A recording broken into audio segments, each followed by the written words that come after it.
We're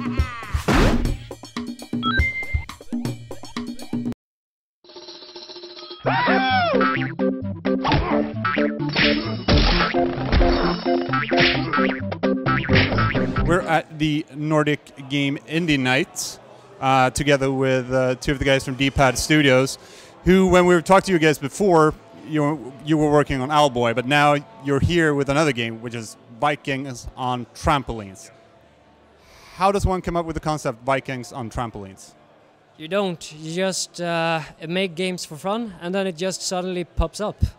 Yeah, the concept came about when Joe showed me some of his old games.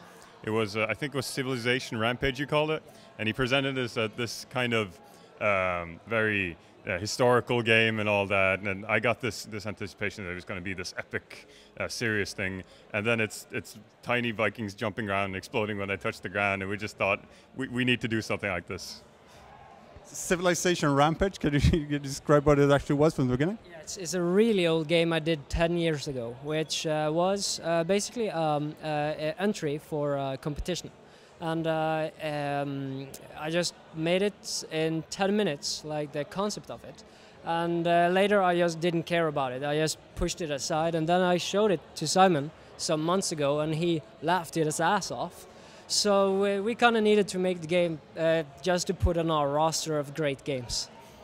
Yeah, you mentioned there's been a presentation here, which of course we don't have on tape, but you mentioned that it came out of boredom. Yeah, in a sense. I mean, we do take breaks like everyone else, and by the time Joe had shown me this, we had kind of back and forth a little bit about what the different ideas could be. And then one of our composers, Alexander Winter, came over, and we decided, okay, we're going to have about a week when we have this guy over, and we thought, okay, let's try some small tracks and just draw some concept art, and we ended up staying in the office for about a week, working on this constantly. So all that you see at the show floor today, that's accumulated work of 6 days. We were supposed to have a vacation, but when we have a vacation, we work. So how close are you to finishing the game, or is it actually done? The concept of it is done. Once we're finished with Owlboy, then we're going to focus on other games, and I hope we're going to pick up this title because everyone has loved it so far. Yeah, the main reason we wanted to continue this was just it was so fun to play. Every time that we added a new feature, something we just ended up playing and playing and playing and playing.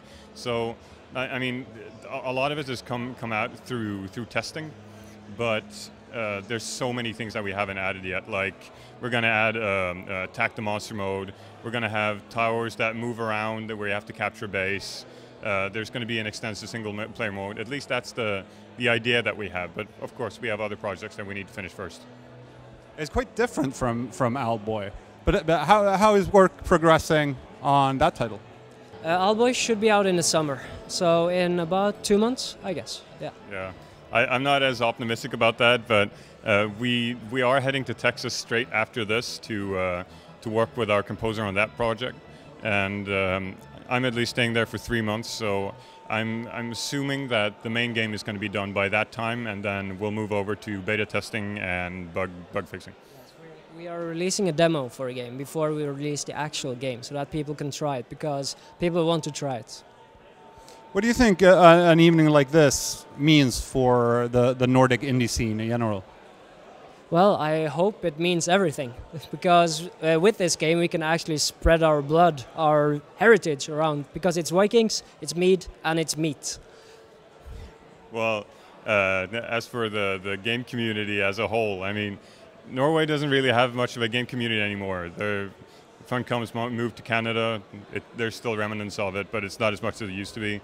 We have games like Josefine and Ram Studios, which are doing a pretty good job, but it's not very extensive. If you compare it to the US or England or France or whichever country, we don't really have much of a game industry. So the fact that Norway is even represented at this thing really helps. All right. Thank you very much for your time, guys.